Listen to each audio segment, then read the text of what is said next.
Aujourd'hui, on va parler d'un sujet qui est pas mal parlé partout, tout le temps, et c'est le coronavirus. Et on va pas parler de comment avoir peur du coronavirus, comme aux nouvelles ils font. On va parler de comment être capable de surmonter les défis que le coronavirus amène à notre entreprise, à nos entreprises.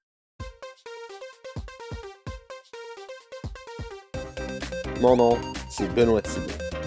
Je suis coach d'affaires et entrepreneur. La mission, c'est que tu puisses créer la vie de tes rêves. Bienvenue à Jusqu'au bout. Salut tout le monde! Aujourd'hui, mon invité, c'est Christian Salazar, qui est un consultant et un formateur dans le domaine de la transformation alimentaire. Donc, merci Christian d'avoir accepté de mon invitation. Avec plaisir, Benoît. Bonsoir. Donc, qu'est-ce qu'on va discuter aujourd'hui? C'est vraiment à propos du coronavirus et à quel point présentement ça l'affecte beaucoup les entreprises. Tu sais, moi, je suis pas dans le domaine alimentaire, fait que toi, tu as sûrement une meilleure vision de ça, mais je vois déjà des nouvelles comme le Saint-Hubert qui ferme leur salle à manger. J'ai été magasiner Walmart tantôt, puis même affaire, le McDo, il y avait des petits cordons jaunes partout autour du McDo pour que le monde rentre. Oui. Puis c'est clair que ça a un gros impact sur le domaine alimentaire et sur plein d'autres domaines, plein de monde que tout change. Et Oui, oui, tout à fait, tout à fait. Et ben, en effet, Benoît, l'industrie de la transformation alimentaire et l'industrie de la restauration, premièrement, elles sont reliées parce que on partage des fois des fournisseurs, on utilise les mêmes ingrédients, les mêmes matières premières et les circuits de distribution sont les mêmes parfois. Pas tout le temps, mais ça peut arriver. Et l'échelle peut varier selon la taille de l'entreprise. Pour un transformateur alimentaire, qu'il soit petit, moyen ou un grand transformateur, le coronavirus présentement exerce une pression sur sa cellule de production, sur son approvisionnement et sur ses méthodes de travail. Pourquoi? Parce qu'il y a déjà dans certaines entreprises de transformation où les employés commencent à tomber malades. Okay? Et quand tu as des absences dans une entreprise agroalimentaire, et des fois, tu ne peux pas opérer certaines machines si tu n'as pas l'équipe complète. OK? Donc, ne pas être capable d'opérer certaines machines et ça amène un lot de difficultés pour les gestionnaires. Dans le cas des entreprises qui sont des petites entreprises, si tu as 10 employés, tu as besoin de 10 employés pour fonctionner ta cuisine, pour fabriquer des conserves, des compotes, des choses comme ça. Si tu as 3 employés qui sont absents la même journée, et tu perds 30% de ta force. Et ça a un impact. Okay? Donc, l'impact à la fin de la journée, c'est que les entreprises ne sont pas capables de fournir à la demande et de respecter les délais de livraison de certaines commandes avec certains clients. Okay? Donc, la pression est là pour tout le monde, petite, moyenne ou grande entreprise. Quand je parle de petite, moyenne ou grande, on peut parler de 10 employés, de 60 employés, puis on peut aller jusqu'à 300, 400, 500 employés pour certaines entreprises qui sont des multinationales, par exemple. Donc, la pression est là pour tout le monde et les défis sont similaires, mais pour une petite entreprise qui n'a pas une grande structure, par exemple au niveau de la qualité, au niveau de la logistique, au niveau des ressources humaines, c'est encore plus difficile. Donc, pour les petites entreprises de transformation, c'est le même scénario que pour l'industrie de la restauration. S'il n'y a pas de vente, si on ne peut pas ouvrir le restaurant toute la journée, ou si on doit réduire la capacité de notre restaurant, ben là, c'est compliqué. ce matin, j'ai entendu dans les nouvelles que des entreprises comme la Cage doivent déjà laisser aller beaucoup d'employés et certaines lignes aériennes. Donc, cette situation va avoir un impact tranquillement moyenne et grande entreprise aussi. OK? Si la chaîne de distribution au niveau des douanes, au niveau des frontières est affectée aussi, on va voir certaines difficultés. Par contre, les experts au Canada disent qu'on ne devrait pas avoir des impacts majeurs sur la chaîne de distribution comme telle. Quand je parle d'impact majeur, ils ne disent pas qu'on risque de manquer certains produits, mais qu'on devrait quand même garder un certain niveau certains volumes pour la plupart des produits. Mais par exemple, moi, hier soir, je fais le tour de 12 épiceries dans mon coin et c'était au niveau des viandes. Dans le rayon des viandes, là, il n'y avait pas grand-chose. Mais il y avait quand même. Donc, ça va affecter, mais c'est sûr que ça va dépendre de pendant combien de temps le gouvernement va mettre en place toutes ces mesures de protection et toutes ces restrictions-là. C'est sûr qu'on ne pourrait pas fonctionner comme ça peut-être pendant un an, mais la pression est là. On devrait être capable de s'en sortir, mais ça va dépendre aussi de comment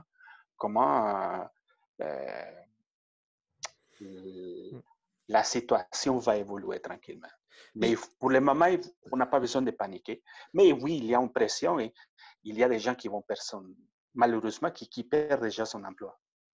Mais ça, Christian, je vois beaucoup d'impact sur la vie de tous les jours, sur faire l'épicerie et tout ça, qu'il y a moins de choses à acheter.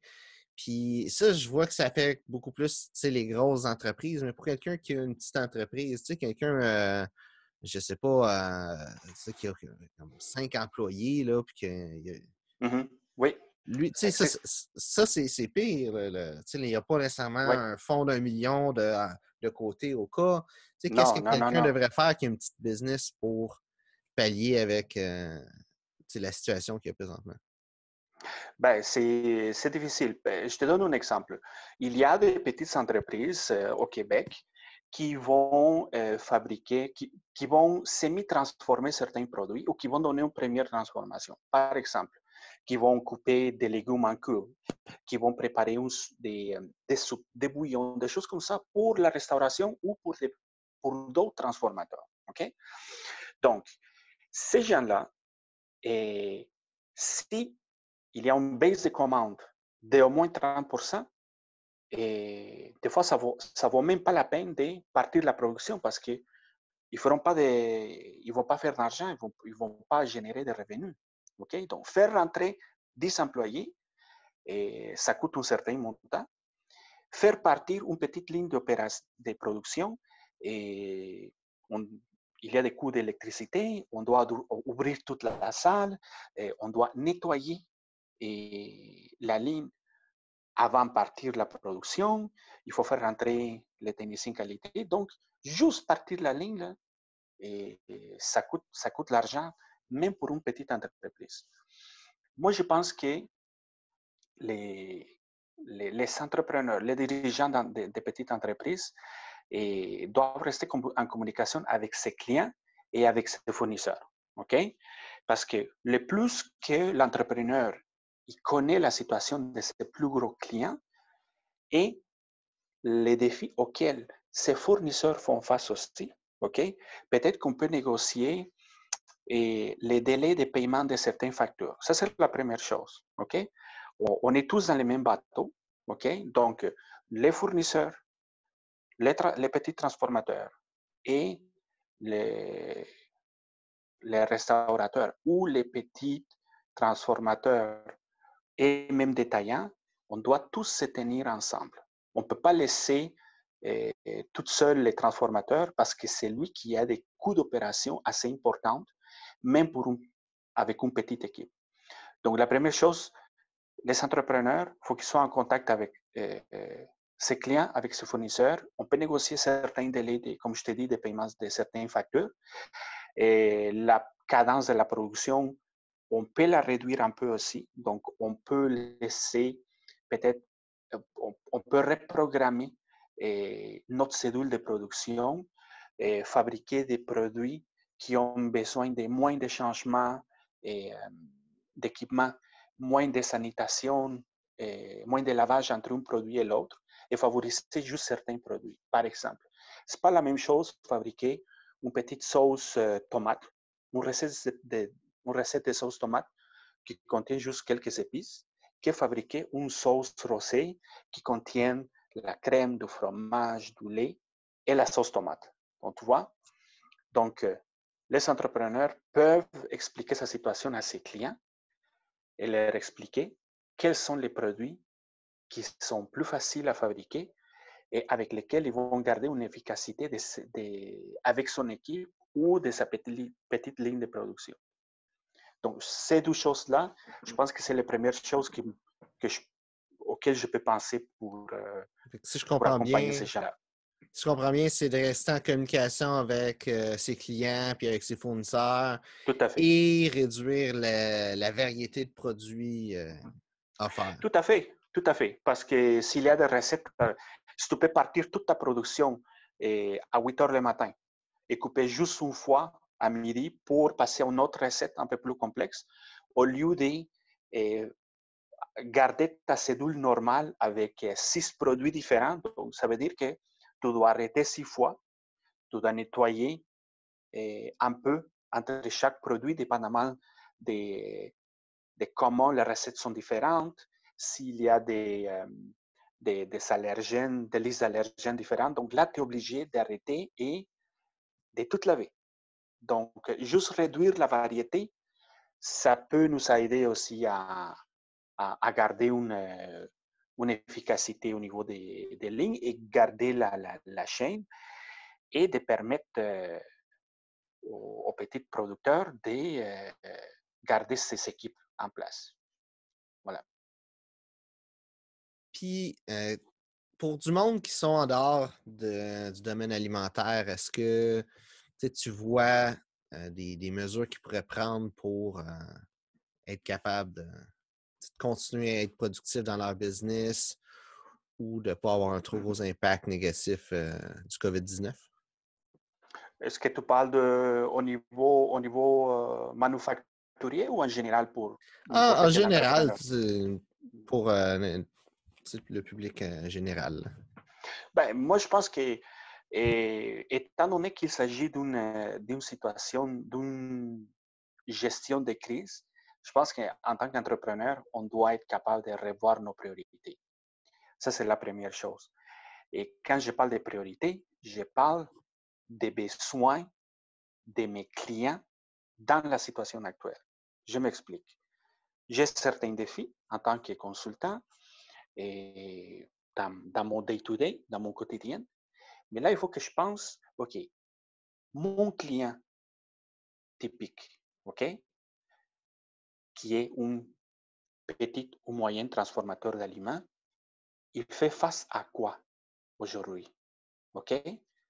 C'est des défis au niveau de la sanitation, c'est des défis au niveau du manque de personnel et c'est des défis au niveau de la baisse des commandes. Donc, moi, j'essaie de me mettre dans ces souliers. OK, quels sont ses besoins aujourd'hui dans cette crise? Donc, ses besoins à lui dans ce contexte-là devient ma priorité. OK? Donc, je peux laisser de côté certaines choses que j'avais planifié de faire, peut-être même au niveau du développement d'affaires, mais il faut que j'appelle mon client. OK, je suis là pour toi. Tu fais face à quoi aujourd'hui? Quelle est ta priorité? Quel est ton besoin le plus important? Ça, c'est la première chose. La deuxième, je pense on doit garder un certain calme et il faut essayer de bien manger, de faire un peu d'activité physique. Sinon, on est toujours, on écoute les nouvelles, on est peut-être un peu stressé sur notre situation financière ou les problèmes de nos clients, mais on doit essayer de garder un équilibre et faire un peu d'activité physique. Moi, depuis la semaine dernière, j'ai fait une marche à tous les jours et je suis en train de perdre du poids. Je fais rien de, je fais rien d'exigeant, là, mais on doit prendre soin aussi de notre santé mentale et physique.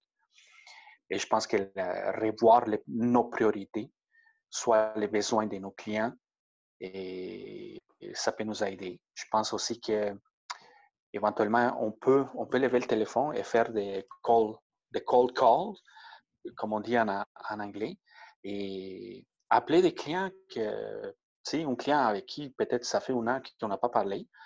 Et donc, écoute, client, qu'est-ce que je peux faire pour toi dans ces contextes-là? Je suis sûr que n'importe quel entrepreneur qui commence à appeler dans cette situation, on risque d'être surpris de la réponse de certains clients potentiels. Oui, c'est ben, tu sais, le premier point que tu as dit d'amener, tu sais, d'être en communication avec tes clients et tes anciens clients, c'est sûr que c'est toujours bon Tout à dans fait. un cas de crise ou même, tu sais, en général, c'est bon d'être en communication avec ses clients. Oui, oui, mais encore plus aujourd'hui. Oui, Tout le monde, on est tous, je veux dire, un peu mal pris à un certain niveau. Donc, on peut faire quelque chose pour un de nos clients, en quelque part, je pense. oui, oui. Puis, une autre chose aussi que je vois, tu sais, que beaucoup de monde font pour pallier à ces problèmes-là, ça dépend tout le temps des domaines. C'est de trouver des façons de faire des choses qui se faisaient physiquement, virtuellement. Ou, virtuellement, ça peut être jusqu'à un certain point, comme à la place d'aller manger au restaurant, ben, les restaurants, ils vont faire plus de livraison à cette heure. Je vois beaucoup de monde qui font des conférences physiques d'habitude, puis que là, ils font des conférences en ligne. Même, il y a un groupe, je me souviens plus c'est quel groupe de musique, Mhm. hier, ils ont Tout à fait fait. un show en ligne sur Twitch à la place de le faire dans un auditorium ou peu importe. Oui, oui, écoute, là, je pense que les options au niveau des applications, au niveau des plateformes pour euh,